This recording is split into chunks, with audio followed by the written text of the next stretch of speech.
potential for a very stimulating conversation, which is what I believe we're going to be having this evening. Um, as always, before I go into talking about So I muted this dissect on your side. with us, I want to talk about who is offering this space, this event. So this event is hosted by Settling, and if you are a repeat listener, you would know that Settling is uh, a platform that allows you to connect, share, and get information about migration. Connect with people in the migration phase, people who are either abroad, who want to go abroad, who want to work, or just basically are curious about travel. So settling is everything migration. Think migration, you think settling. And from what I've said, you can see that we are concerned with everything you can think about that happens in the diaspora. And that is what birthed today's topic. And well, if you haven't connected here on LinkedIn with Settling yet, I have to tell you, you're missing out on a lot. Um, if you haven't followed Settling yet, please do follow us. We have a lot of exciting packages that we usually release to people who are in our audience, and we always have these spaces from time to time, which we have, very stimulating conversations about everything about the diaspora, migration, and the likes. And Settling is not just on LinkedIn. We have our actual platform where the magic happens. So after following us or connecting with us on here, please do, visit www.settling.com on your browser, and you see what we have to offer and partake in it. Well, let us get into the nitty-gritty of today's matter. Like always, we have very exciting speakers to talk about our topic. We have Mike is a return speaker for us. He's always here with us. If Mike is not on the space, then he might not be here something space. Always excited to listen to him speak, and I know he has a lot for us. I'm going to give him the mic to speak for you guys. I would also like to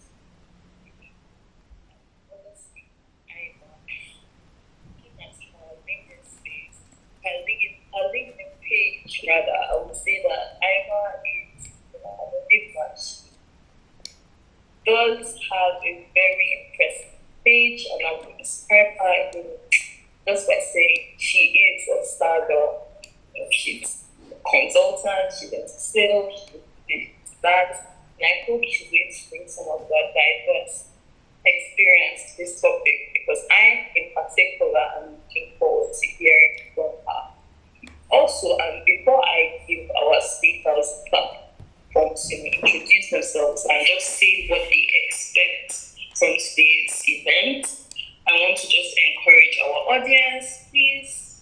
Like always, our spaces are all about contributions and conversations. So we are not really too big with the number. We just want to make sure whenever we have a conversation or an event, we are really connecting with our audience. So at some point during this event, I'm going to say, please, welcome your contributions, your questions, your thoughts.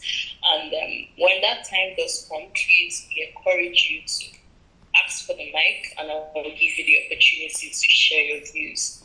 So without much ado, let us give the mic to Mike. Mike, hello, good evening. Please kindly tell me, what do you expect? Just introduce yourself to I don't know about you yet. Okay. Good evening, everyone, from wherever you're joining. So for sure, I'm hoping to learn a lot from Ima today, investing in Africa from diaspora. I do have, of course, my own some ideas or tips, experiences that I would also share. But as always, the goal here is for us to learn from one another. And the topic of today is about investing in Africa from diaspora. So if you're living abroad, how can you invest in Africa? So my expectation for today is one, to share my experience with the audience and also learn from Ima, our guest speaker today, and also to, yeah, learn from the audience as well, what they have to share with us. Yeah. Alright, thank you so much for that. I need to pass the platform now to Aima.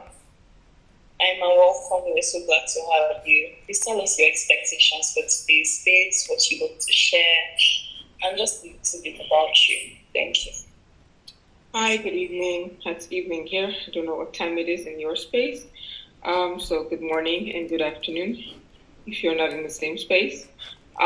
Today, I really look forward to sharing some of the experiences I have had and also, my experience, especially when you talk to people about going down this path, and it's usually not a positive one. For those that have already done it or those that are thinking about doing it, they have a lot of, oh, someone else did this and this is what happened, man, I'm going to keep my hands off this. So this is what we're going to debunk today. Hopefully we can learn from each other what is the best approach and what has worked and what one has learned from the process. Mm-hmm.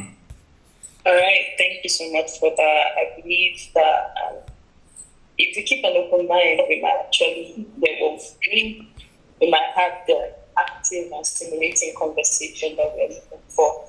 I'm here on my screen. I can also see Deborah. Deborah, hi. Deborah is the head of marketing and operations at Nigerian, and I'm really glad to have her here. Deborah, would you have any thoughts about today's event? Okay, I assume Deborah isn't able to speak for now. So, okay, let's get into it. So, investing in Africa, this is a very tricky one because I believe most people, when thinking about investments, I don't think African countries are the first thing to come to mind. I feel it's a little bit regressive, in my opinion, because African countries, although, at the surface, I look at it and see a lot of political instability, see a lot of issues, insecurities. Well, I believe it's a very common market. But what do you think is going to be like an investor's decision when thinking, oh, I want to invest in Africa? Do you think it's something that an investor would look at and say, there's opportunity here, or you feel right now there's not a lot of active eye on Africa as an investment platform? I think I'm going to take that to Mike. What's your thoughts on the current climate for investment in Africa? I think for sure, like, Africa is the next big deal. It's pretty much to the virgin land when it comes to development, in the sense that there are a lot of potentials there. And also speaking about, say, labor. Mike, are you there? Yeah, I was talking to myself the whole time, sorry. Okay, so yeah, so I was saying that I think, I mean, it's relatively common knowledge now that Africa is the next big thing. It's also relatively still a virgin land with regards to development and also opportunities, like in different aspects, be it health-wise, technology-wise, science, and so on. And also when you think about, human resources, manpower, population, so everything is just like on point in Africa.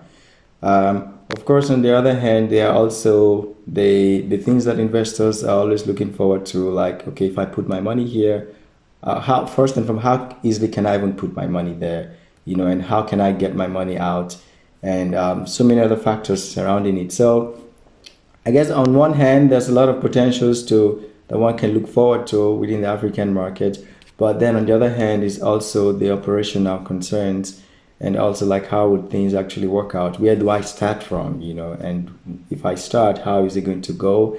And what are my returns going to look like?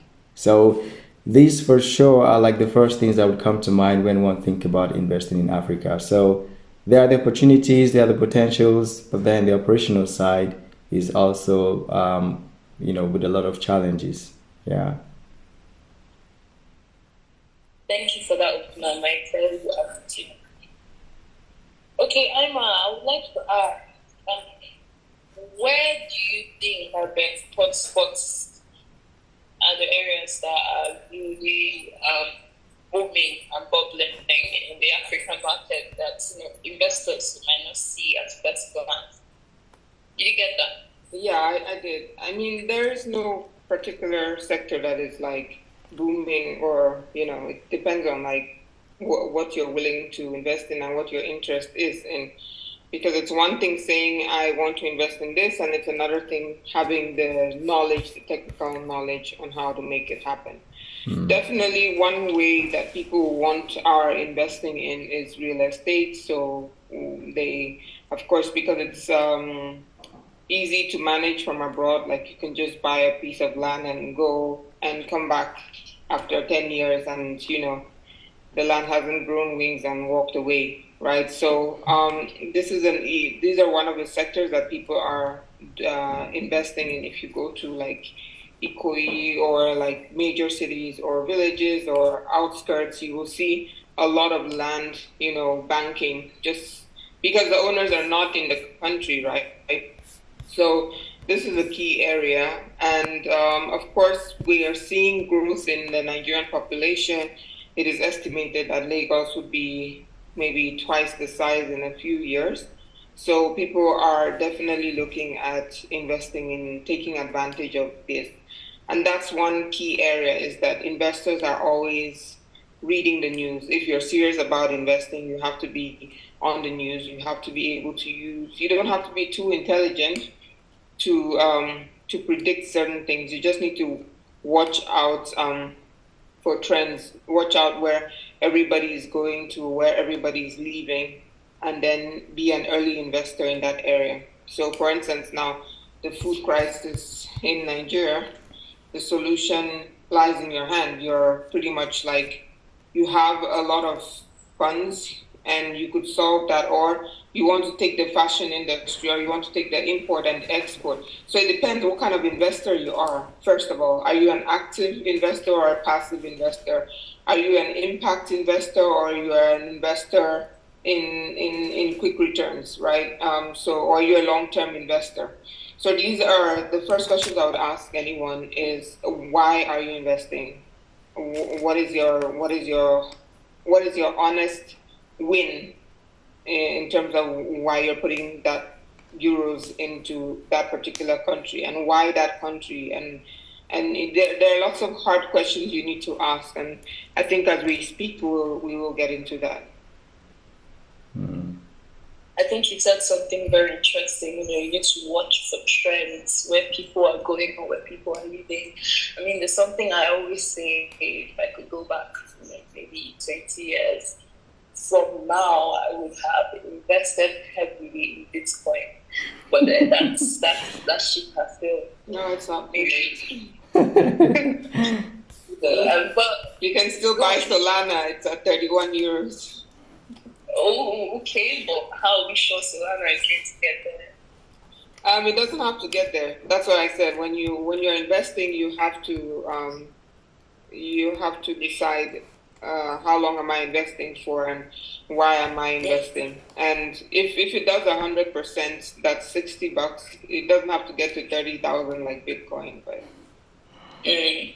Well, I feel investment is a lot of risk. So, what would you say to people who believe that investing in Africa is a risky business? It is. I wouldn't recommend.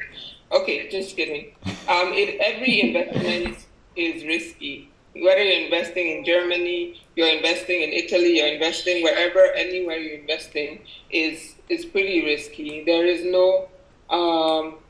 I just found the safest investment. The safest investment is honestly putting your money in the bank. So, but every risk is like a limit.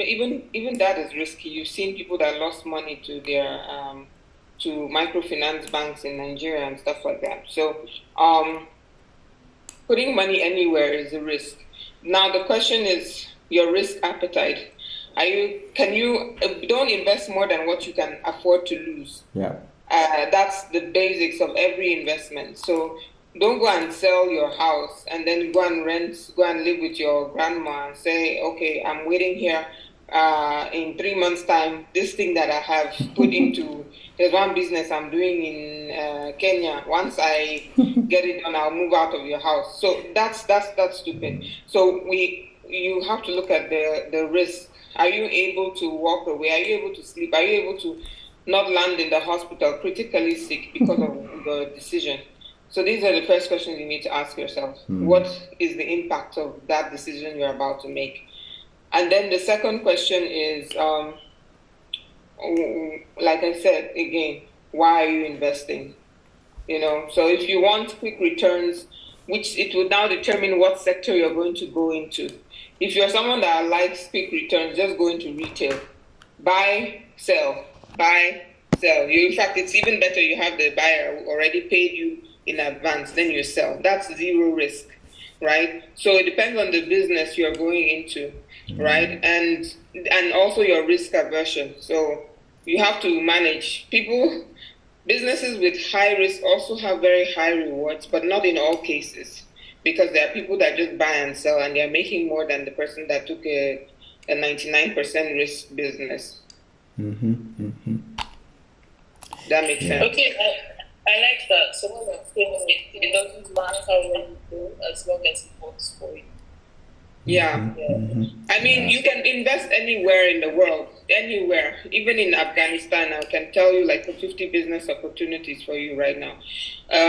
But like anywhere you want to go to, anywhere, even if it's in a village. I have lived in villages, I've lived in the city, I've lived, suburbs. And I can tell you in every place I met a guy in an interior village where I was serving in Nigeria during my youth service, and he has a simple business model. He goes to the most interior villages in the world, in Nigeria, like places where there's no water, electricity, network, TV, or anything, and he establishes businesses there. He's made millions of naira from this business model, simply because zero competition, as well as the rent is low for his business, but there's a big market, so he's the king of the market. He sets the prices. So that's where strategy comes in. I don't think I've ever heard of this before. Maybe I need to go into the business and give him some competition. I'm sure you'll run away after some mosquitoes bite you to death. That's the tricky thing. I mean, I believe you want to make some very drastic amounts of money in Nigeria. You have to be drastic about your approach. So, yeah. That's why business is tough, because people always want to copy what is already done and what is easy. And what is easy and already done is going to put you in the red ocean where there are lots of sharks eating each other up. Reducing prices till you're almost at $1.1 margin. So that's not what you want. You want to go into a blue ocean, and that's where the smart investment comes in. Honestly, I really wish that this space could even extend longer, because I feel like there's a lot to offer, but I'm going to shift from you for a bit because I have a burning question to ask Mike. So Mike, I believe you are successful expats right now in Germany who are currently poised to invest in Africa. So I think you should share with us what you believe might be your choice and why. Okay. I'm actually also learning a lot from Ima right now, and I just felt like, hey, we should just channel every question to her and just, grab everything. Um, so coming to me, let me just take care of this echo stuff. Yeah, can you hear me now? It's much better. So, I think one thing I've personally noticed within the Nigerian space is the digital technology industry or the software development industry, that landscape. Um, I think that has personally appealed to me over the years. A couple of reasons. People are able to learn independently. It's not in any way like tied to the government. If you want to learn how to code, you don't need the government to do nothing. You just need either a smartphone, a PC, and then internet connection, and boom, you can do your stuff. Also, from experience, I can also tell that the fintech industry or the banking space or the financial sector, technologically speaking, is way more vibrant and also very efficient compared to the ones I've experienced here in Germany, for example. In general, I think that there have been a lot of improvement within the digital space, not just in Nigeria, but in Africa in general. And I think we can also see this effect in other sectors that somehow are not directly tied to the government. Think about it like the entertainment industry, the music industry, filming, and all that. They are really booming in Africa. But then when you think about other sectors that somehow kind of related to the government, like the health sector, education, transport sector, they are not doing so great. So I guess for me, I'm looking at those areas uh, that do not have a lot of government interference, that the people can take these kind of things up themselves, because so far it's quite evident that these sectors have recorded quite some success, not just locally, but like internationally, globally. Like today, if you Google Afrobeats, you hear Afrobeat all over the world.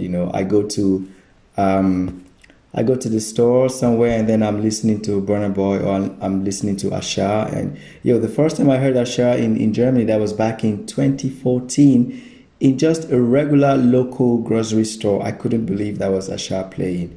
And the way it just merged or just blend into the whole stuff. Well, Asha is like maybe based abroad, but then recently, it's just so common to hear Ashake, in a club or Burna Boy or Whiskey. Like the guys are just all over. So I think the entertainment industry, one for sure, and then the tech sector. Every other day, I meet a Nigerian or an African who is either front end developer, back end developer, product manager, or whatever within the digital tech space.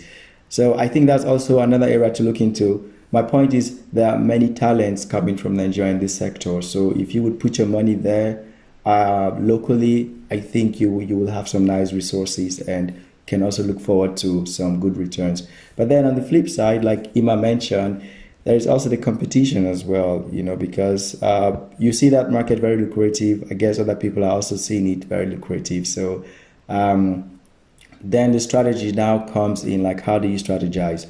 But just to recap, to answer your question, I think I would look into sectors that have as less interference or connection with the government as possible. So areas that can actually just evolve or grow on their own. So I would look into those kind of sectors.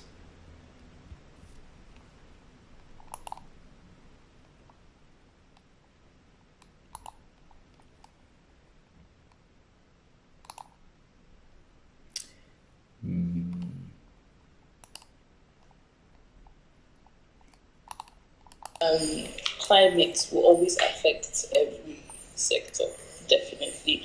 But there are some that are affected less than others. And I think you said something very insightful about the entertainment industry, because I believe that our entertainment might be one of our biggest exports, especially out of Nigeria. Yeah. But it's pretty tricky. I don't really know how exactly do you begin to invest in Afrobeats. Like, what's the process? What's the model? What's the go-to? Do you have an idea of that, Aima? If I would borrow from what Ima said, I would be watching out for the trend. Let's see the first record label in Nigeria that's going to go public, and I'll buy their shares.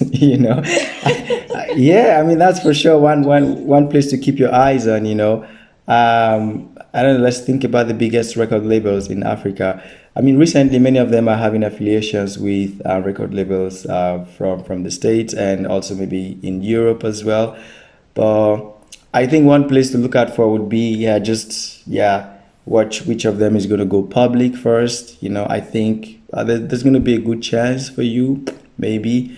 Again, don't use all your money and then go sleep in your mama's place. But this could be one place. It's not happening now, but I think it's something that could happen anytime soon. Of Um, course. but besides that, I don't know. Personally, I've also been like paying attention to like different upcoming artists and stuff like that.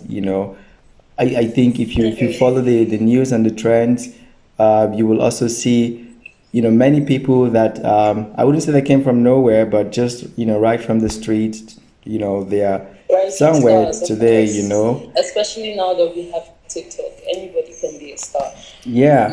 But I also believe that the music industry is a bit fickle. What do you think of the film industry? I think that's also. I'm not someone who like watch movies a lot, but I do see that there's also like things happening there. But frankly speaking, I expect. Let's use Nigeria for example, Nollywood. Going as far back as when Nollywood started and where it is today, I personally feel like Nollywood should have evolved way more than how it is today. So compared to the music industry, I think the music industry did like 1,000% way over than the film industry. So I wouldn't put my money there. Because I see a bunch of them like just on YouTube, like no, probably no copyright and stuff. Some have, of course, really, gamed up their stuff and they are featuring on Netflix. I personally even have a friend who his movie is also trending on Netflix. So I think there are some people that understand what they're doing, but maybe they still have quite a long way to go, and I'm not sure how investment there would begin. No, Yeah. no, no, that's fine, that's fine. You're entitled. I tell I put 100 naira there and make 1 million. Don't come for us later. Aima, what do you think? Do you have hopes in the Nigerian industry? You have to unmute yourself. About the Nigerian film industry, it's a viable land to invest in. So I'm asking about your thoughts. I mean, one rule of one thing I wouldn't invest in Nigeria, especially, is anything I don't have control over. Like, if the company is falling down, crashing before your eyes, would I be able to jump in and save the music industry? And I wouldn't invest in something I know nothing about. How does it work? What are the tenures? Because by the time you give the person money, and the person was already telling you, this thing, you will get your money back in 2 weeks. By the time you give your money to them, they will say, don't you know, the music industry the movie industry takes about 5 to 10 years before you can start to make profit. So you have to invest in something you already know, and you know the word invest could come from investigate. So you have to really look down deep and see, is this something I understand? And also, am I in much control? So to start with, I would say invest in something that you have at least 50% or 30% control to determine the fate of that business. Because you don't want to hand. I mean, this is what's happened. I don't know if you've been following recent news. Like there's a lot of startups crashing in Nigeria now, tech startups. and they are running away with, not running away, but I mean, when you go bankrupt, you're basically crash landing someone's ship. But they've raised 50 million. The CEO is earning 50K per month. I mean, talk of a retirement plan. So, like, what exactly are you investing in? And can you? I mean, if I'm putting $50 million, for instance, in a business, and then someone else is bringing 500 million to put in the same business, my voice is pretty much unheard in that case, and it's the larger shareholder that would determine where that business is going. If the CEO says he's going to pay himself 100K a month, then so it is, because I have no voice on it. So look out for control, look out for knowledge and about the space. Don't just throw money at trends. It's not advisable. Okay, but how do you control? Are you saying look out for where a lot of people are not investing in? Because you can't control that someone has a lot more money than you to invest in a particular thing. I mean, I'm talking not in a sector in this case. I'm talking about in a particular business. So, if, for instance, a friend of yours comes to you and says, I want to start up, this friend from primary school, or maybe you don't know the person. And then he's like, Isabella, I want to invest 10 million naira, and with this 10 million naira, I will make 15 million naira every month for you. The question is, how much control do you have that he can actually make 15 million naira? And has he done this before? So that's another thing. Do they have experience? And that's why I like what Michael said, which was he would invest in one of those big names in the music or movie industry, because they have a track record. Anything Don Jazzy puts his hand on, it's a 50-50 thing. It's not a 10% chance of success or a 0.1% chance. So critically, look at track records. Don't ignore track records. Someone who has not made 10 million previously might not be able to make anything in the future, or could make something in the future, but he definitely needs to show that they have the skills and the knowledge. And that's my last point on this particular question is start small. Like I said, don't give him the 10 million naira. Start with, okay, how can we start with 1 million naira? Let's see what you can do with this. And then you see that the person's already building systems, already gathering customers. Okay, then let's scale it up from there, Yeah. But if you kind of like want to throw in everything at once, I mean, people see you like a walking dollar sign. So, especially if you live in this part of the world. So it's like, it's not just 10 million naira collected from me. Why are you shouting? So, after all, that's what people will make every month. So, it's, that's why the title was very long, because, there are lots of lessons to learn, and, things have happened. I have seen some people change once they got the alert. Absolutely, that if Mike should give me $10 million today, I would assume he has 50 months to invest. Yeah. I no longer believe this. Yeah, exactly. Well, before let's start with 15 naira first. Let's double that. 15 naira will not give you the total. I'm sorry, but 15 naira is what I can lose right now. I see. So this is how the negotiation goes. Exactly. Before I ask you more questions, we have more questions to ask you, but I just want to sensitize our audience a little bit. This is a conversation that you can contribute to.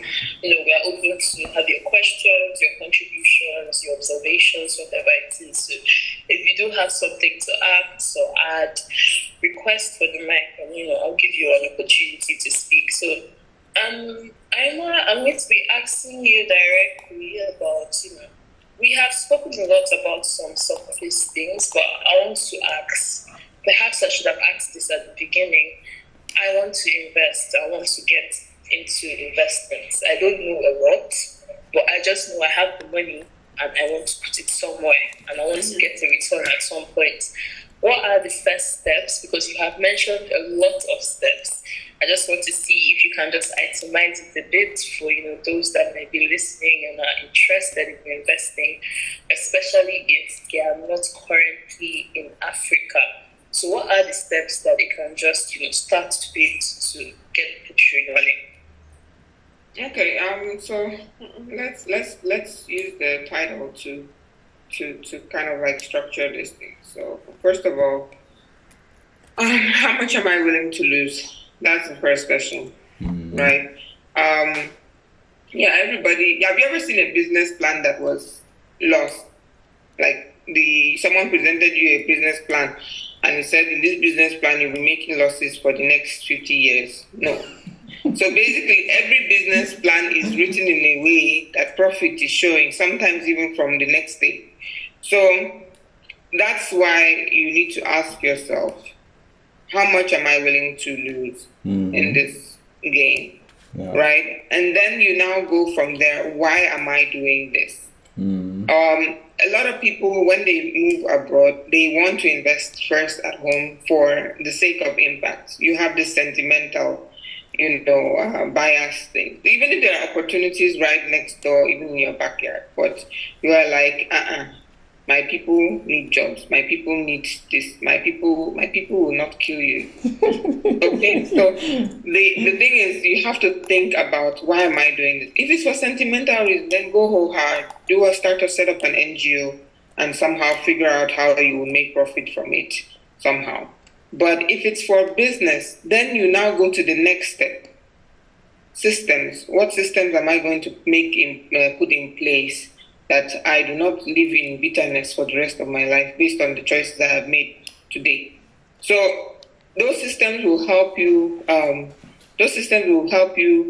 Manage this business, even in your absence. Because when we talk about investing for diaspora, we mean that you're probably going to be outside of the premises of that business 90% of the year, right? And so you have to have very strong systems, cameras in place. Don't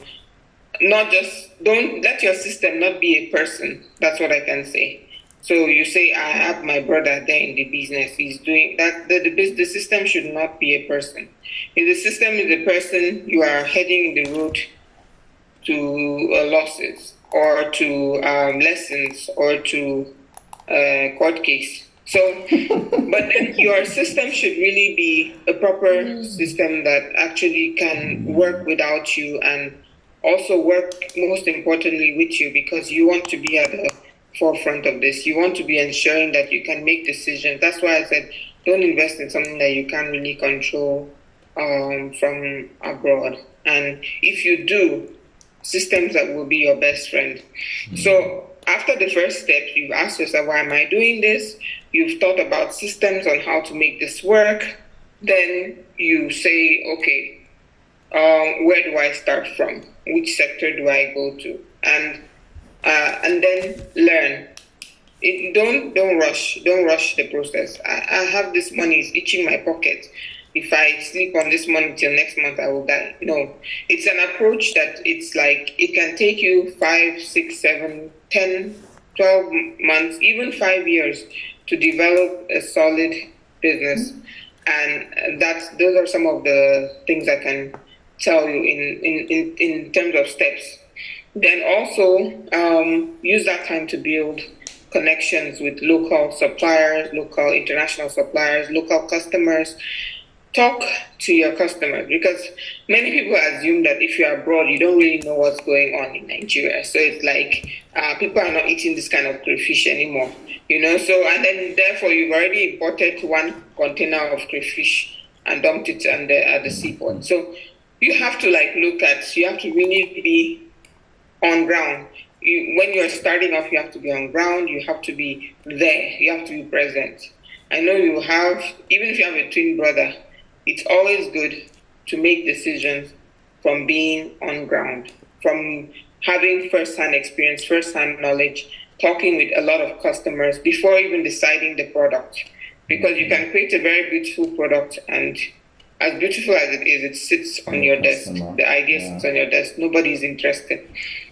And this is one of the advantages AfricaCom gave the companies that participated. I was a fellow at the AfricaCom program, and one thing I was able to tell the company that I worked with was that you can't decide what Africa needs from Germany, because our motivations are not the same thing as you. You people are thinking about 50 years from now, because you've sorted out the next 49 years. But we are thinking about 50 minutes from now, because the next 49 minutes is critical to ensure that we're still alive in 50 minutes.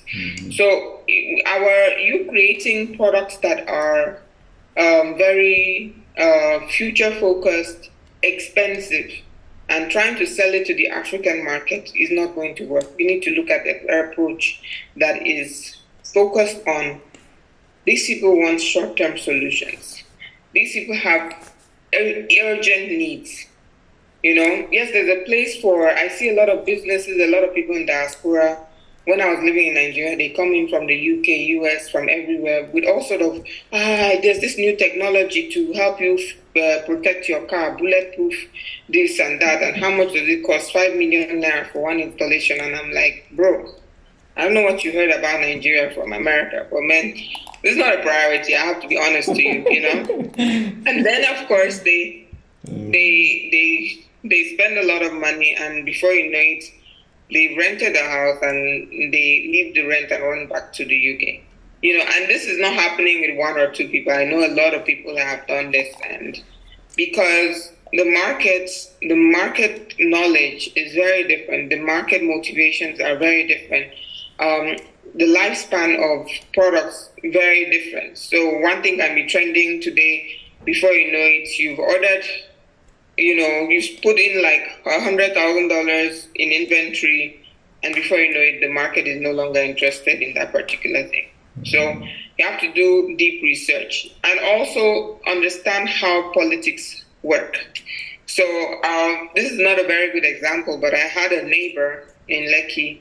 She moved in from the US, and she said to me, I want to join the movie industry. I want to become an actress. And I said to her, Madam, this is not something that you just come here and you say you want to be an actress and you go, right? And you're already acting. Yes, there are lots of people, but there are lots of things that will take you years. I mean, if you follow this guy that just got divorced, I forgot, Bolande, I think his name is Bolande, popular Nigerian actor. He said that when he came to Nigeria from the US, he was a banker in the US doing very well. And he came to Nigeria and he made a lot of losses, like 10 million, 20 million, 50 million on movies, producing movies, on doing this, on doing that, starting at a very high level. Meanwhile, he started succeeding when he learned that you have to start at the bottom. You have to become an actor first. You have to understand the ropes. In that process, you're connecting with people. You're making connections. You're building your brand. But there you come into a market. You don't understand what the market is all about, and then you throw in. And so this neighbor of mine, she said, she rented, of course, rent in Nigeria for a year. She rented her flat for a year. And I just said, let me travel to Abuja and come back. By the time I came back, she was no longer in Nigeria. She had moved back to the US. And I said to her, what happened? She was like, that they were asking her to come and meet them in one place like this in the middle of the night. I said to her, well, okay. So there are lots of things happening in every sector, and you really want to do your research, talk to people that are already in that sector, and to understand, how do I succeed and how do I fail? What is my strategy? What is my approach? Not that everybody that comes into the movie industry has to meet someone at the middle of the night, right? But like, who do I need to know to avoid all these steps, all these common issues that happen with newbies in that market? That makes sense. Yes, it absolutely does. And I think in a place like Nigeria, I feel there is need for even more understanding and more research because of how it's just structured. Once you come into Nigeria and go into acting, I think that's be preferred because the terrain is quite tricky. It's very, very tricky. But yeah, thank you for that so much. Emma, that was a very detailed explanation of how to get started. And best believe I was taking some notes. For our audience, again, I'm just encouraging, please. This is a very lively conversation. I would love to hear your contributions or questions. So if you have something to say or to add, feel free to request for the mic and I'll give you the opportunity to speak. Mike, back to you. Emma has said a lot about what to do and how to do it. Well, I just want to know if you have any stories or experiences to share that you have been able to relate with on a more personal level. Here we're talking about lessons, leverages, and lessons. So I want us to really get into that. Do you have any experiences to share? Yeah. So I think. One second. Can you hear me? Yeah, I think it sounds good now. Thanks, Ima. While Ima was, giving her points, something's actually occurred to me, and I was asking myself if I made the right investment, and for sure, I think yes so far, and of course, I did not think things through as much as I was supposed to, because listening to Ima and also the points that she made.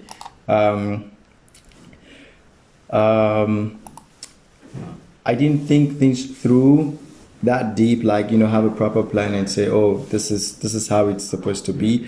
But I guess what's different in my case is I invested from within, long term, and also I think to a good extent with minimal risk.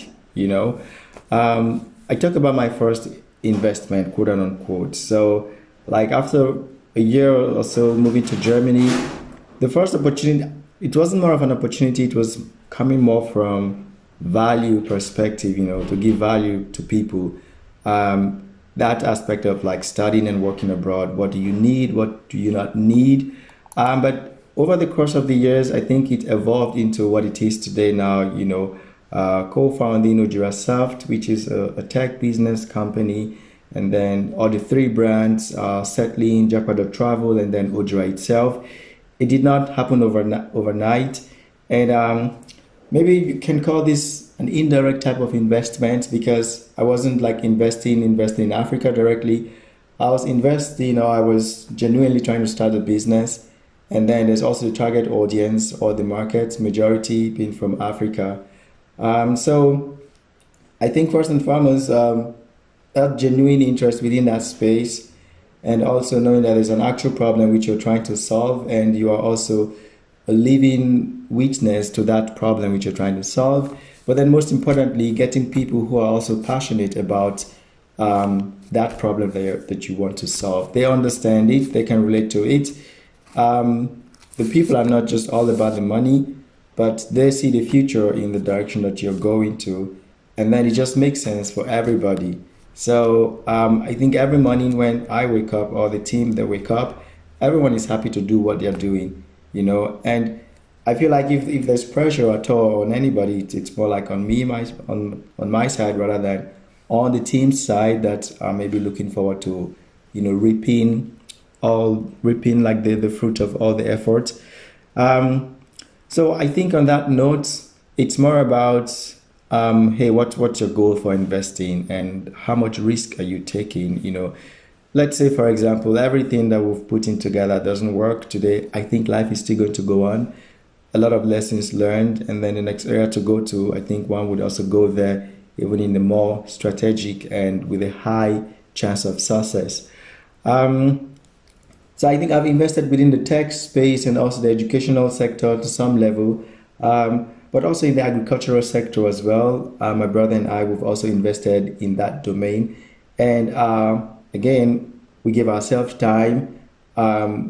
the risk is minimal, and also we see the future in that investment as well. So there we have a livestock farm, so over 46 plots of land, so about 6 to 7 acres, with piggery, fishery, and also poultry coming up.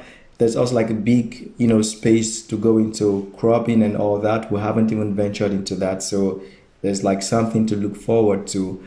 Um, so I think so far from my experience, I must confess that I didn't think it through going into that sector, but I did step in with like minimal risk and also a lot of passion for that domain and giving myself, time, being patient and then just seeing everything evolving into what it's going to become in the future, which I believe it's also like a different type of investment, from someone who just identifies the market and boom, 100 million into that sector, So mine, it's like just going gradually, from the bottom to wherever it is today.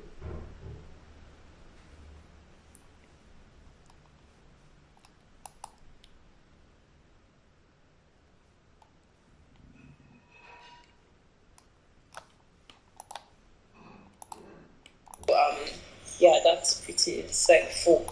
Um, I have a question though. You asked something pretty interesting, or you said something pretty interesting. You said, if everything doesn't go well, life goes on.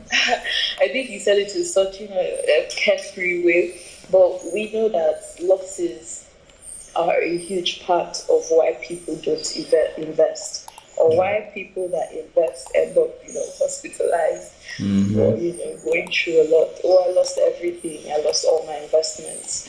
How exactly do people deal with this? Should people deal with these losses? And do you have, any stories, any experiences, or experience just stories that we can just see how we can recover if Mm-hmm. these losses indeed do happen? Because we've said that when you're investing, you cannot completely say there is no risk. We know something may happen, but we're hopeful nothing will happen. So, yeah, basically, what do you think might be some ways to deal with losses, and are there any experiences you wish to share? I think what I would say on that is diversify your investments. That's the first thing. If your pocket can take it, then diversify your investments so you don't just put everything into one sector. So if one fails, then you know that there's something else that you can, fall back to. Um, so again, investment is also like a risk. It comes with potential losses. But the question is like, how much losses are we talking about here? Is it from 100 to zero, or is it from 100 to 60, 50? And again, what is actually a loss? If there's something I've learned from, from the crypto space, is like you never lose until you finally sell your cryptocurrency, because again it could bounce back up tomorrow. So talking about losses, it's like at what point does it crash completely that you say, okay, hey, we cannot put the pieces again together. So that's one. So maybe it's not actually losses, it's just like delay in, the profits to come. And if you can still manage bootstrap and keep pushing, why not? And then the other thing is also to diversify your investments, not to put it all into one sector, but then yeah, if one goes down, there's something else to look forward to. And I guess above all, I think the most important investment that anyone could do is to invest in themselves, which means if everything goes down and you're still standing, you still have that investment on yourself, and you are like the brain, directed everything. So you invest in yourself the most, whatever that means to you, such that when the other investments that are like out of your control, when they fail, I think you're still in charge and can still, start up something again. So diversify your investments, be patient, and then invest in yourself. Yeah.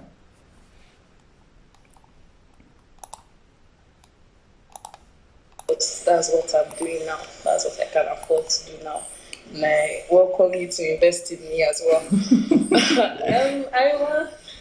I would like to move to you now. And would you like to add to what Mike has said on losses?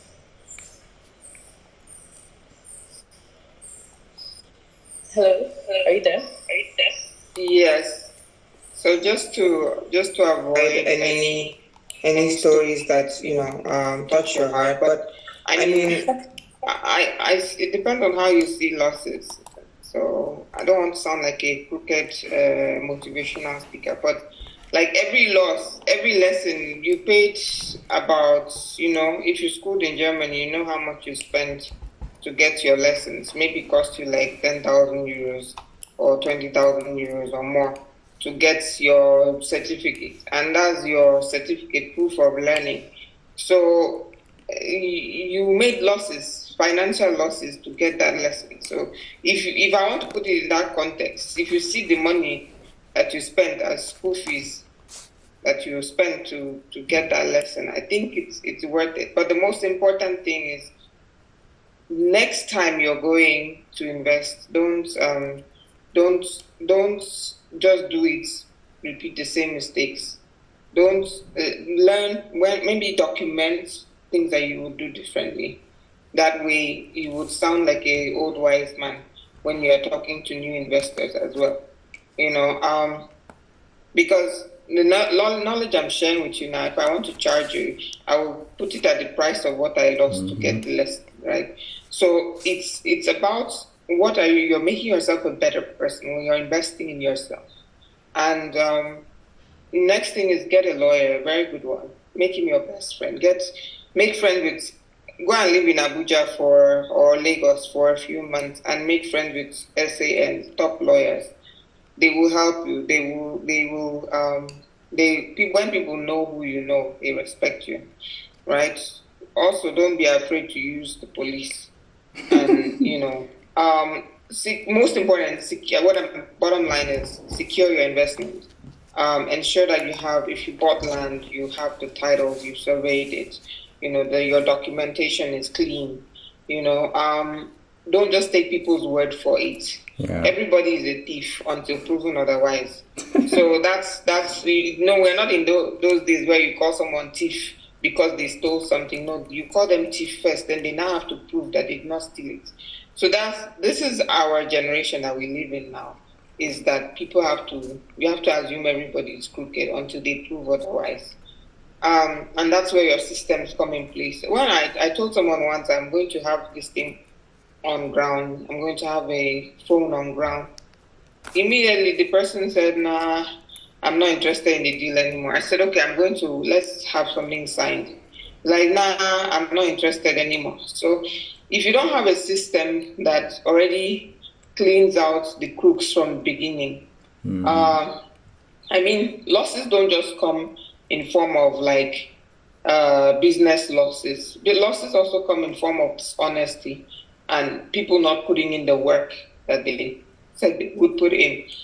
And also people assuming that because you are abroad, this is God's way of blessing them. Even if they would do the right thing and then it would make them so much more money, but they don't really care because they've seen the bread that they've seen that now is better than the 2 breads that you are promising this business will give them in 2 months. And that's what I'm saying, the short-sightedness of people that you might work with, people that you might encounter in this process. And it doesn't matter what pedigree they have or what, their social media followers, everybody can fall a victim of this. And that's where, when we talk about losses, then we'd already covered that part of business losses and understanding the business model, the business plan, and everything. These are things that would buffer you greatly. But like I said, just trust is a very heavy, one thing I learned in this is that trust is a very heavy burden to put on people. So don't put trust on people because they're going to it's just so much weight for them to carry. So instead, put systems around them. I hate micromanaging, but if you have to micromanage to make sure that your money is complete, at the end of the day, you have to do that. Thank you, Aiwa. I really like how you're very direct about what you're saying. This is your pretty time is up. I like. Okay, so if I rounding up this space quite soon. So just as a final to our audience, please, if you do have something to say as we round up, it's the last opportunity for you to join in this conversation and share your opinions, your questions, or whatever it is you have on your mind. Okay. I mean, I just have one more point to put in is that don't be because you are in diaspora does not mean that you have to invest in Africa. First, you can also try out the business model in your location, in your current location. Try it out and see how it works, see what the mistakes are, and then now take it to Nigeria as a fully formed business and not just as an idea. Thank you for that. Yeah. Although it's pretty disappointing that you want to take great money that I could take to make, but please invest in Nigeria or invest. We will get there. We have some members of our audience who have something to say, I believe.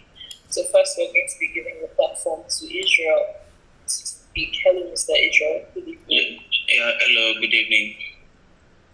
Okay, you have the floor. Yeah, thanks for the space. It's been enlightening and so I'm also an international student in Germany. So I've actually been meaning to ask around if but investing back in I can't say generally for Africa, but particularly in Nigeria that I'm from. I just want to make sense out of it, if it actually make any sense at all to actually have any form of investment back in the country, especially with the exchange rate that is so fluctuating. I mean, before I came here, the Naira rate was about maybe 600, 700, 800 to €1. As at this morning, it's about 1,200. Say someone even try the safest form of investment. Say, okay, you buy land even in the prime real estate area in Lagos or so. So you buy a plot for like 10 million naira sales with let's say this very year. By this time, that you probably expect maybe the money will increase or you have something on your return. If you are to sell it and do the conversion back to maybe another foreign currency, you actually see you are making loss out of it maybe after 3, 4, 5 years. So does it really make any sense trying to invest anything, especially in that kind of currency? Thank you for the question, Mr. Israel. Please, I'm yes. No, it doesn't make sense. That's the easy answer. Honestly, it doesn't make sense because to me, I saw a cheap plot of land last year, got it, and then I was like, wait, even the currency is even appreciating more than the land. What the heck did I just do? So you couldn't predict this. Nobody could predict this. Yeah. Most people said they wanted to wait till after the elections to buy anything, and these were the older investors who kind of knew how things would go with the elections. So with fluctuating exchange rates, like I said, you have to go back. What am I buying? If I'm buying to sell, for instance, I'm doing a business, I'm going to recover the money, right? In 2-3 months. I'm going to even recover it in 2 days. But if I'm buying land to build a house, I wouldn't encourage that, honestly, in Nigeria, because when I say this to people, they think, oh, you don't want to buy a house in Lagos or in Abuja. Already, these places are overpriced. And when you look at the return on investment, so in Germany, if you can buy a house at like 250K or 400K, right? And you're getting, first of all, you're getting a mortgage on that house. Your typical return on investment time is usually 20 to 40 years. Putting the house on rental, paying the mortgage, doing that. You've already recovered your capital investment before you retire. In Nigeria, some properties you will not recover, and your grandchildren might not even recover the initial amount that you put in to build the house, not depending on the location. So, for instance, now, a flat in Lagos would cost something about maybe 70 million in Lekki, right? And then the rent for that flat is like 2 million naira per annum, right? Now, 2 million naira per annum times is like 30 years or 40 years. And then you can still sell the house after a while. But then everything depends on the location. So there are places that I've had people who sold a lot of their properties. They were literally selling. They were like, Ima, I want to pull out my money. So fortunately, the exchange rate is not what it is today. It would have been horrible. But you can see, if the exchange rate is fluctuating, not a lot of people are putting in their money. And when not a lot of people are putting in money into an economy, it already predicts what is going to happen to that economy in a few months.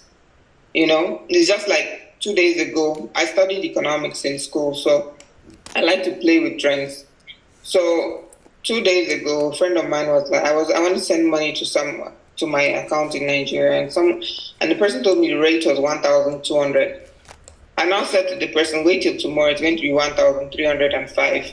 And she was like, are you sure about this? I said, let's take a chance. The next morning, the rate was 1,309. And she now said, should I sell? I said, no, don't sell. Let's wait till tomorrow. It's going up again. And then it was 1,335. So by that point, I saw that the rate in growth was slowing down. In the short term, it's going to come back down. So I sold it. This morning is 1,300, back again from 1,335. So understanding that how the political system works makes you an intelligent investor. But if you're investing long term, we're talking 50 years from now, doesn't matter what the exchange rate is to next month or 2 years' time or 5 years' time or 20 years' time. What matters is, are you investing in a product that it can grow, that has a future, so it all bounces back to you. If you want short-term things, always compare. If I bought a land in Germany versus if I bought a house in Nigeria. So the guy that bought a house the same time I decided to do something else, but back home, he bought a house, quite all right, he has a house now, but there are taxes he has to pay that I don't have to pay. There are so many other nitty-gritty aspects that he has to deal with that I don't have to deal with. So that also brings you back to what exactly is your purpose for this. And if you're not an impact investor, and that means and as an impact investor, you definitely means that you have a long-term view. Or you are not a sentimental investor who just wants to tell people, I have a house in Nigeria. You have to be able to go back to the drawing board and really look at what you are doing there. How are you going to get your money back? If the exchange rate goes to 5,000 tomorrow, right now in Malawi it's 1,900 to a dollar, to a euro. In Nigeria it's 1,003. So maybe they are doing competition. So you have to ask yourself again, what will happen in the case of exchange rates goes up to 3,000? Am I investing to pull out the money back to Germany, or am I investing to keep the money in Nigeria for the next 10 years, 20 years? If that answers your question, Israel. Yeah. but it's just so uncertain especially for the long term. Buying and being speculative like rarely in the next 10, 20 years. I mean, the currency may have even reduced to something like the Zimbabwe dollar already by then. So in that case, don't plan to even pull out the money at all. Maybe just use whatever you make from there and spend it locally. When you go to Nigeria, use it to flex as your flex money. But like, nobody knows the future. Even Germany is not 100% sure we could have Putin coming to take over us. We cannot predict. After all, the German economy has also had hyperinflation. If you look at the history, like Zimbabwe as well, and there's nothing that says it cannot repeat, because history repeats itself. No matter how sophisticated an economy can be, if you read world history, the most sophisticated economies have also crashed. So if you look at the very long term as an investor, then you can't really say what is there in very long term. But to give yourself that certainty that I invest where you are sure, invest where you are, where the return is, invest where the impact is, depending on the kind of investor you are. All right. Yeah. Thank you. All right, thank you so much for that. And I hope we've satisfied your question, Mr. Editor.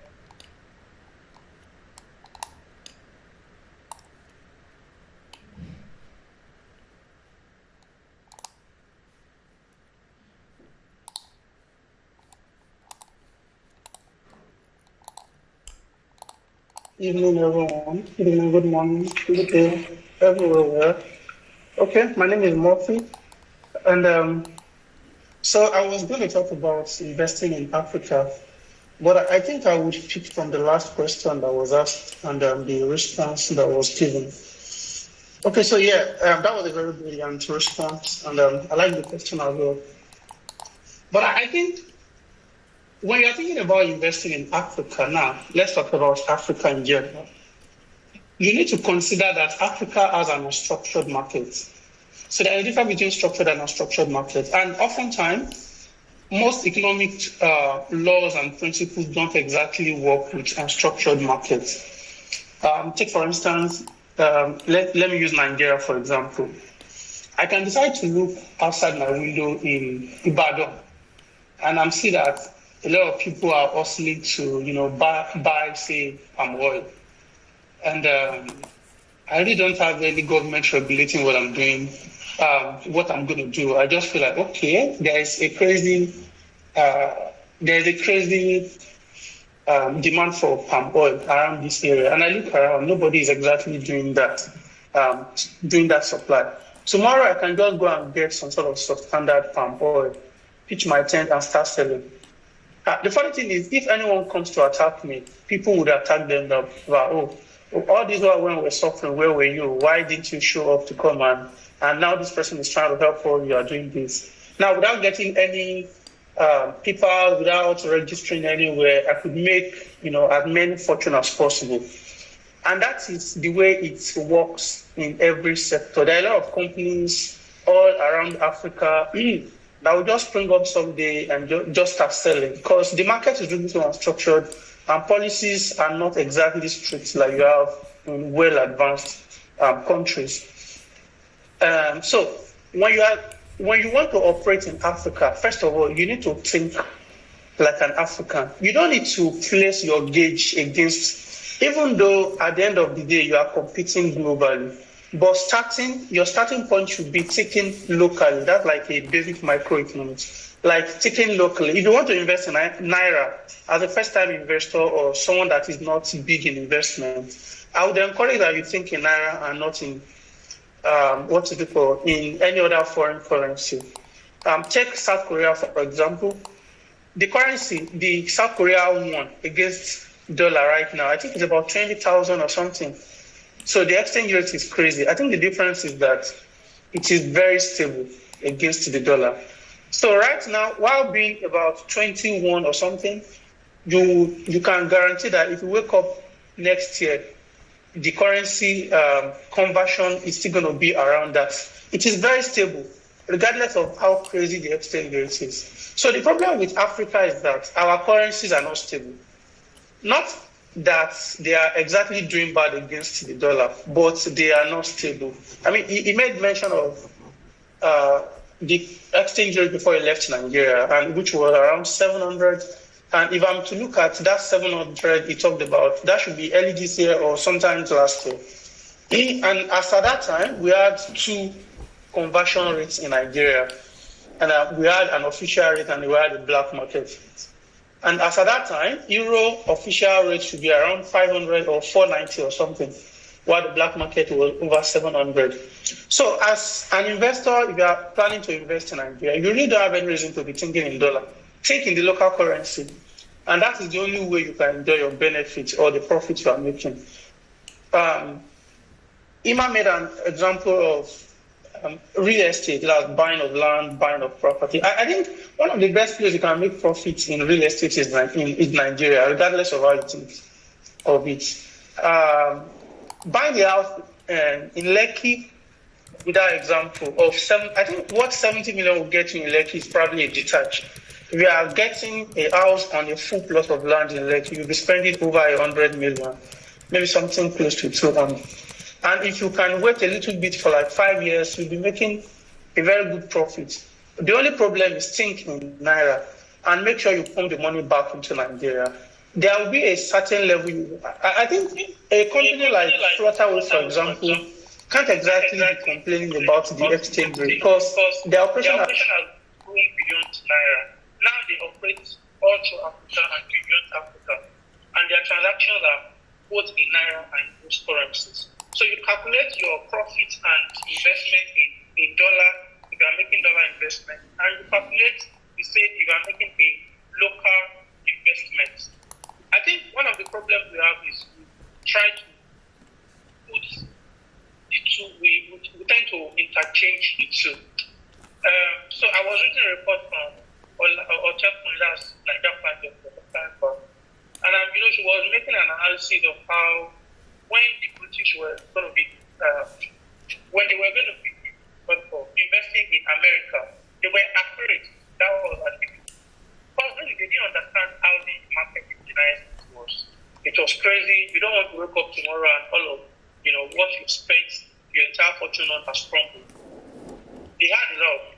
Then I think it just encouraged for some of them to go there, study the local market in which then start invest. Now it is making they just took a chance. And the chance they took at those periods is making a whole lot of sense to them. So now the dollar is not even as strong as the pound. But then, the dollar controls the world now. Even if it doesn't control the world, they are doing two fine things. America as a country and as a continent. Now, going back to also, so we're talking about maybe now it's time for people to start taking chances on Africa. And I just look at Africa itself and how things are run. Africa is a very, very unstructured place. The government is not encouraging, nothing is exactly working. But if you are going to take that chance, I think you have to build your thing. And at the end of the day, it is a two-way thing for you. If you are going to come in really far, or you are just going to test the water, there are a lot of multinationals in Nigeria operating. There are a lot of multinationals in Ghana operating. I think one of the first factories, the first factory of Guinness in Africa was in Nigeria. That's Guinness project. And you look at PepsiCo. PepsiCo's factory in Nigeria is 7-Up. They operate the 7-Up brand in Nigeria.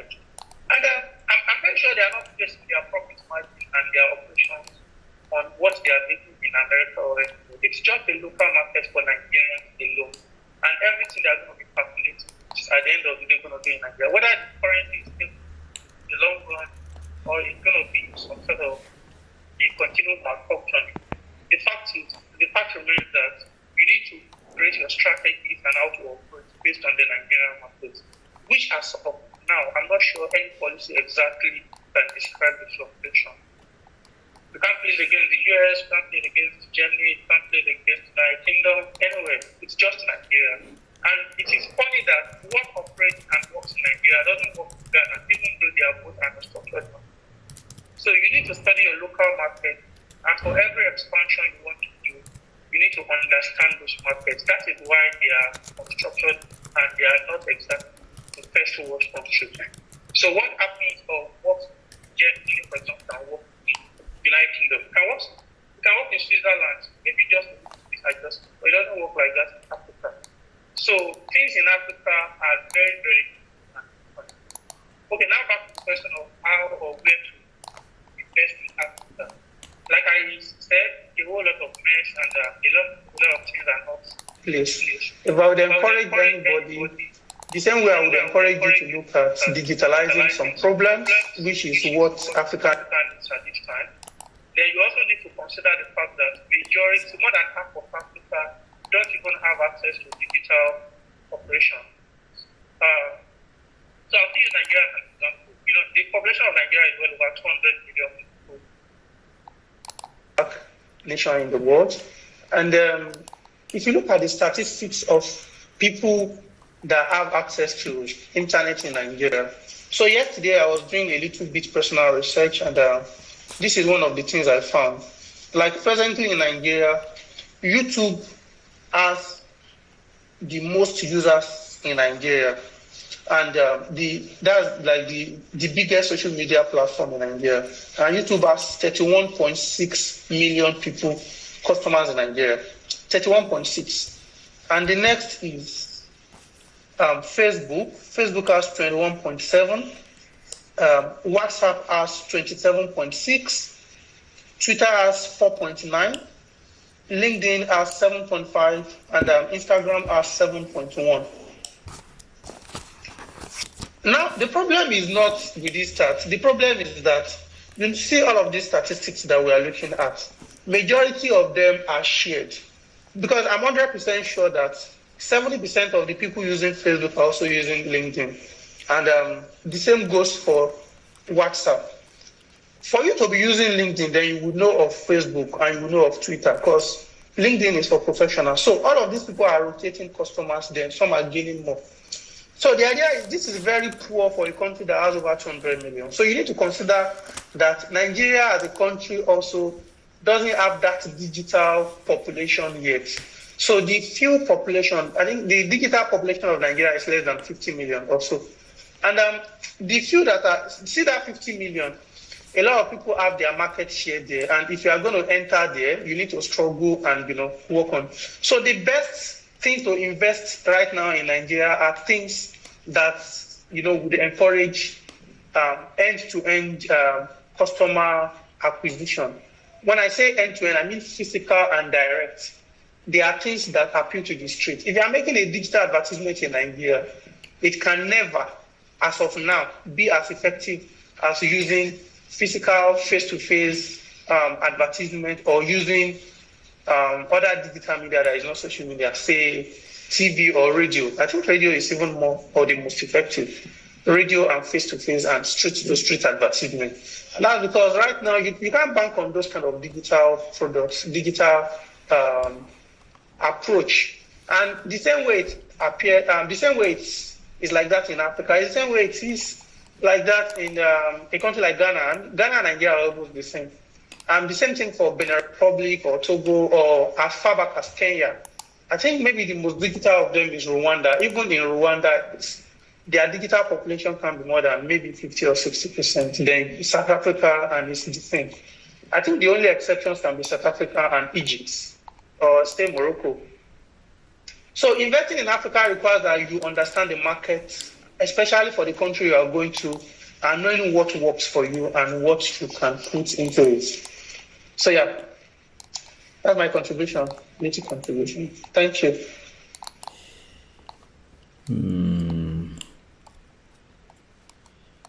Shit. Hello?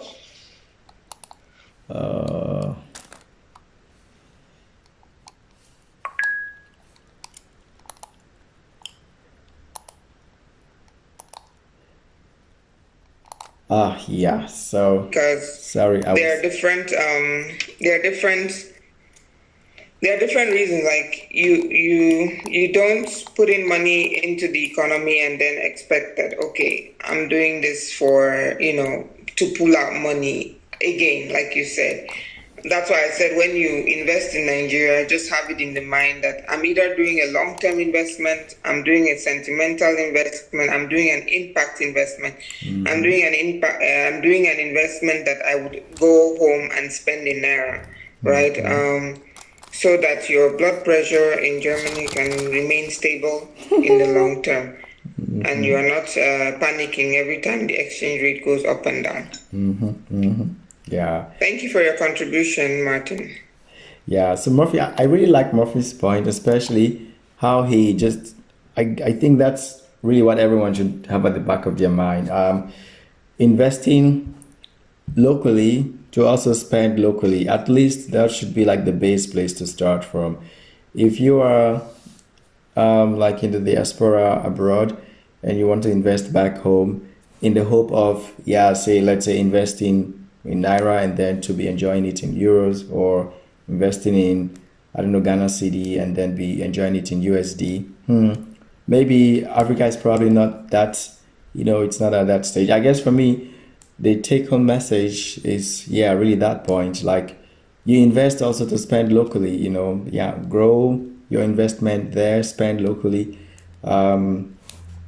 I think economically speaking, even though the exchange rate is going down and all, if you don't invest, it could only be worse, so when you invest, it cannot really be that, bad. So great. Thanks, Murphy, for that contribution. And I guess Israel, if you would invest in Nigeria or wherever in Africa or any location with a fluctuating currency, then you really would, plan to spend it there still. To our audience, I don't know if there are contributions, questions that you would like to ask or make. I have one point for you, Ima. So in the topic, it says, losses, leverages, and lessons. I don't know if you already touched this before, but that leverage aspect, I really would like to, hear something from you in that leveraging aspect. Just so for me, so I can also like have something to take back home, that leveraging. Yeah. That's kind of true, but I did mention a few things, even though I didn't put it under the box of leverage. So under leverages, you look at systems, leverage systems, great systems, use great systems, use the exchange rate. Right now, if you invested a year ago, you'd be investing at 750. Today, you're investing at almost twice the amount. And prices of certain things have remained stable, right? So leverage the exchange rate, the buying power that you have. And then also leverage the news. Let the news be your best friend. I have a simple math which made a friend of mine a billionaire in Naira, which was just mathematics. It didn't take him much. He just calculated the rate. Yeah, he just calculated the rate at which the city was expanding, and then he calculated how many miles away he had to buy land, and then how many years it would take for him. In one day's sales, he bought himself 4 nice Porsches in 4 different colors. But that is just basically understanding what can you leverage. It's as stupid as it is. Your knowledge of mathematics, multiplication, can make you something. Leverage opportunities. Leverage, okay, nobody else is thinking about this. Nobody else is doing this. Or leverage the knowledge that you have, your positioning. Like Michael, the Settling is a platform for people to connect. People want to learn about coming to Europe. You've leveraged your position as someone in Europe and you're putting that out. So as much as we think about investment, we always try to think about it in some grand and big way, but you could also invest in Africa without a penny of your own. By leveraging your business idea and your knowledge, your partnership, your relationships. I know people that have worked in companies here and they say, you know what, I will establish the African branch of this company in my country if you give me ABC amount of support. And today they are running very lucrative businesses in partnership with their German headquarters. So when we talk about investing, we always think about dollars and euro signs, but there are so many things you can leverage. There's so many things you can work with in all of this, and if that makes that is important. In fact, I would rather you invest in a business before you start to cry later in the future about money you've lost. I would rather start with stuff that I can leverage first, leverage as much as possible. Other people's money, other people's time, other people's systems. Like Robert Kiyosaki always says, OPM, other people's knowledge as well. And then you're already investing. You're still in school. You probably don't have $10,000 to invest, but you definitely have someone in your network. You understand something that I don't about where you're coming from in your country. And you could be a forerunner for that and say, hey, look, there's something that might be interesting for you to look at here. And then you put up a business plan and you go for it. So I just want to also end this conversation with look beyond money. Look beyond money, look beyond dollar bill, look beyond I have to invest in my village. Look Africa wide. The sky is your village is not the only place you can come from. You can visit other African countries. You can learn about opportunities in Malawi, in Zimbabwe, in Kenya, even though you don't speak the language, right? And then also connect with other people that are doing things back home. I mean, these are all what spark ideas. Sometimes I just have a spark of idea. I'm like, oh, wow, I could also do the same thing, but in this sector. I could also do the same thing, but for this country, Yeah. So that's the part of leveraging. True. Yeah. Thanks a lot, Ima, for that. Really so eye-opening. I guess if we continue, we would speak all night without stopping. But I feel very super pumped on this topic, and I really would like us to do it again. Great insights from you, Ima, from Murphy, from Israel, and also thanks to all the listeners. Once more, this space is brought to you by Settling. Settling is the LinkedIn for migration. This is what we are building Settling to become. And yeah, talking about leveraging again. Everyone on Settling, all the major stakeholders on Settling are people with either migration backgrounds or interested in migrating. So there is this, passion coming from within, pushing us to, put together Settling to get to people. Also speaking about trends, I think it's no news about the migration trends now happening globally. People moving from point A to point B for whatever reason, name it. And the goal of Settling is to become that number one social media platform, such that when you think migration, you want to move from point A to point B, regardless of the reason, let Settling be that information and also connection point for you. So Isabella, our host or moderator, is kind of on the way, and that's why I'm taking over the moderation a bit, just in case you're wondering. But I'd like to thank you very much, Ima, for this session. And you can be sure that you'd hear from us again for even a more regular session. And also thanks to Murphy, Israel, and all the listeners. We appreciate you very much. So yeah, I guess it's time for us to wrap it up. Stay tuned, follow Settling, and you hear from us again. But you can be sure that we will bring another topic about investment because we couldn't cover everything this evening. Ima, any final words from you before we wrap up the session?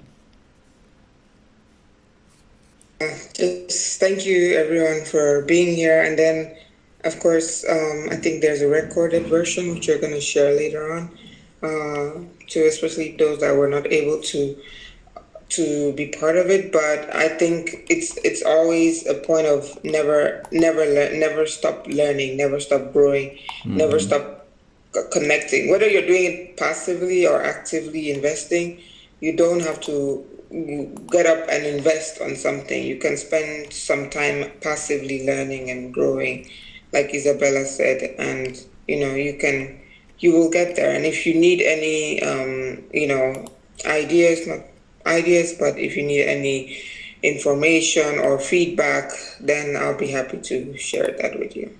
Great. Yeah. Yep. Well, thank you, everybody. I wish you all a nice Friday evening, morning, wherever you are. And follow Settling on LinkedIn and everywhere. And watch out for the recorded version coming up soon. Thank you, guys, and have a good evening.